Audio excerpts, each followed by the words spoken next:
Hello दोस्तों, welcome back to Dinesh sir ITI। और मध्य प्रदेश के आवेदकों के लिए एक और नई अपडेट हम लेकर आ चुके हैं। दोस्तों, आज की जो अपडेट है शासकीय ITI में मेहमान प्रवक्ता के भर्ती के संबंध में।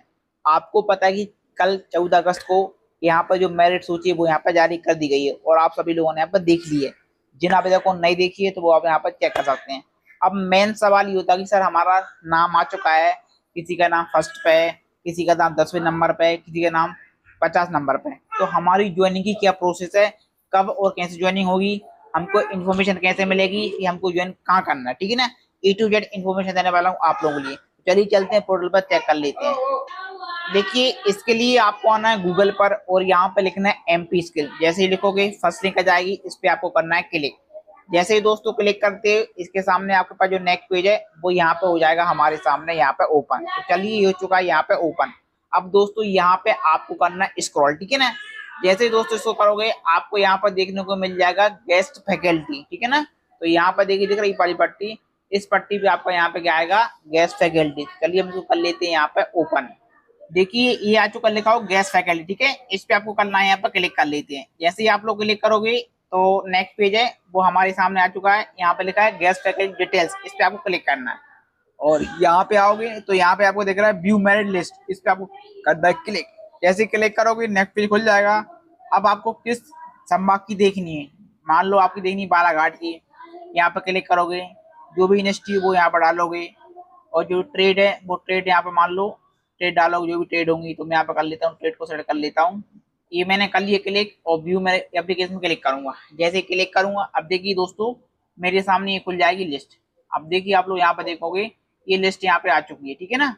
अब यहाँ पे देखिए फर्स्ट पे नाम दिख रहा है और ये लिस्ट है। देखिए जो सबसे हाई स्कोर है वो 86 स्कोर यहाँ पर रहा। और इसमें जो कितने आवेदक हैं, तो देखिए इसमें जो मैक्सिमम जो आवेदक हैं, देखिए 285 आवेदक यहाँ पे रहने वाले हैं, ठीक है, जिन लोगों ने यहाँ पे फॉर्म भरा हुआ है, ठीक है। अब दोस्तों मेन सवाल ये होता है कि सर अब आगे की क्या प्रोसेस है, हमारे लिस्ट में नाम आ गया। चलिए हम चलते हैं, देख लेते हैं नोटिस में क्या प्रोसेस रहने वाली है। फिर आपको मैं एक एक इन्फॉर्मेशन यहाँ पे आपको देने वाला हूँ।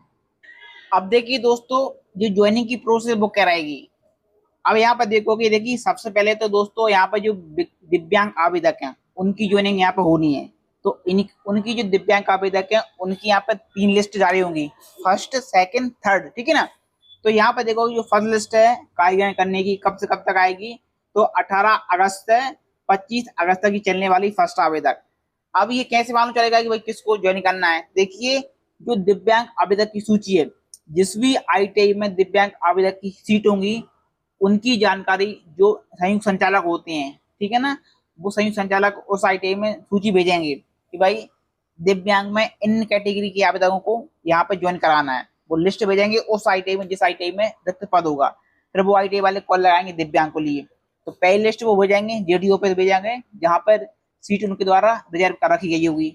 फिर इसके बाद सेकंड दिव्यांग सूची है, वो 26 अगस्त से 1 सितंबर को आएगी आपको। ये भी सूची भेजेंगे, संयुक्त संचालक भेजेंगे उस ITI में जिसमें रिक्त पद होगा, जिस ट्रेड में। नेक्स्ट रहेगा, ये भी रहेगी दिव्यांग की सूची और ये भी आपकी 2 सितंबर से 8 सितंबर तक रहने वाली है। ये भी लिस्ट भेजेंगे संयुक्त संचालक, ठीक है ना यहाँ पे। अब मैंने बात आती है कि कॉमन आवेदक की। अब देखिए जो कॉमन आवेदक की सूची है वो कब जारी होगी, तो जिनका नाम फर्स्ट पे देखिए कॉमन पे, उनका दोस्तों जो कार्यग्रहण होगा 9 सितंबर से प्रारंभ हो जाएगा पहला कार्यग्रहण। 15 सितंबर तक रहने वाला है प्रथम आवेदक का। जिसका नाम फर्स्ट पे दिख रहा होगा उसको 9 सितंबर से 15 सितंबर के बीच में जिस भी ITI में उनको ज्वाइन करना है, हालांकि उनका नाम भाई 2 जगह 4 जगह 5 जगह दिख रहा होगा, तो उनको जिसमें जो भी लगता है कि वो उस ITI में बिना बुलाए आपको जाना पड़ेगा। आपको कोई कॉल, हालांकि कॉल भी आएगा, लेकिन आप लोग चले जाएं यदि आपका फर्स्ट पे नाम है तो आप लोग ज्वाइन कर लें, ठीक है ना। अब नेक्स्ट आता है द्वितीय चरण में। देखिए मान लो पहला वाला आवेदक कहीं ज्वाइन कर लेता है और दूसरे चरण में जिस आवेदक का नाम है किसी भी ITI में, तो वो उनको जाना पड़ेगा आपको 16 सितंबर से 22 सितंबर तक उनको ज्वाइन करना पड़ेगा उस ITI में जाकर जिसमें उनका नाम है द्वितीय नंबर पर दिख रहा है, ठीक है ना, उस आवेदक को, क्योंकि फर्स्ट वाले की डेट खत्म हो गई। अब आ जाएगा कॉमन तीसरी लिस्ट। तीसरी लिस्ट वालों को 23 सितंबर से 29 सितंबर तक ज्वाइन करना पड़ेगा। 23 जो तीसरे नंबर पर जिनका नाम दिख रहा है किसी भी ITI में दिख रहा है तीसरे नंबर पर, उनको बिना बुलाए होकर जाना है यहाँ पर, ठीक है ना। उन आवेदकों के लिए उनके लिए देने वाला है। अब नेक्स्ट बात है कि सर हमारा जो नंबर है 5वें नंबर पे, 6वें नंबर पे, 50वें नंबर, 100 नंबर पे, तो हमको कैसे इन्फॉर्मेशन आएगी? देखिए दोस्तों, अब क्या होगा दोस्तों कि जिनका नाम फर्स्ट सेकंड थर्ड पे नहीं है और इसके बाद है, उन आवेदकों को क्या करना पड़ेगा? कुछ नहीं करना, आपको वेट करना है। आपके मोबाइल नंबर पे कॉल आएगा। क्या आएगा? कॉल आएगा, व्हाट्सएप पर मैसेज आएगा और आपको ईमेल पर मैसेज आएगा। तो आपको चेक करते रहना है कि भाई आपको किस आईटी आपके कॉल आया है, मैसेज आया है। आपको टाइम दिया जाएगा मिनिमम 2 दिन का, 3 दिन का, और मैक्सिमम आपको 7 दिवस का टाइम आपको मिलने वाला है। आपको उस दिवस में जाकर आईटी में जाकर ज्वाइन आप कर लेना है। अब मैंने बात आई सर हमारा नाम कहीं कहीं हमारा जो लिस्ट में नाम है, तो हमारा मान लो 32 नंबर पर दिख रहा है, हमारा नाम 10 नंबर दिख रहा है। अब देखिए क्या होगा, ये आपने देखा होगा कि जहां जहां क्वालिफिकेशन में मान लो जहां पर जो पोस्ट थी वो थी किसकी थी? आपकी डिग्री डिप्लोमा की। तो वहां पर डिग्री डिप्लोमा वाले ही आवेदक ज्वाइन करेंगे, आईटीआई वाले ज्वाइन नहीं करेंगे। जहां पर पोस्ट थी डिग्री डिप्लोमा की, जिस ट्रेड में, जिस आईटीआई में, ठीक है ना। दूसरी बात है जहां पर क्वालिफिकेशन में थी ओपन कैटेगरी, क्या थी? ओपन क्वालिफिकेशन में। तो वहां पर चाहे वो आईटीआई वाला आवेदक हो, चाहे वो डिग्री डिप्लोमा वाला आवेदक हो, जिसके नंबर ज्यादा होंगे उसको वहां पर ज्वाइन कराया जाएगा, ठीक है, ये रहेगा। इसके पश्चात जो रहेंगी जनरल वाले, जनरल में सभी आवेदक आएंगे, चाहे वो ओबीसी का हो, चाहे वो एससी का हो, चाहे वो एसटी का हो, सभी आवेदक वहां पे ज्वाइन होने वाले हैं।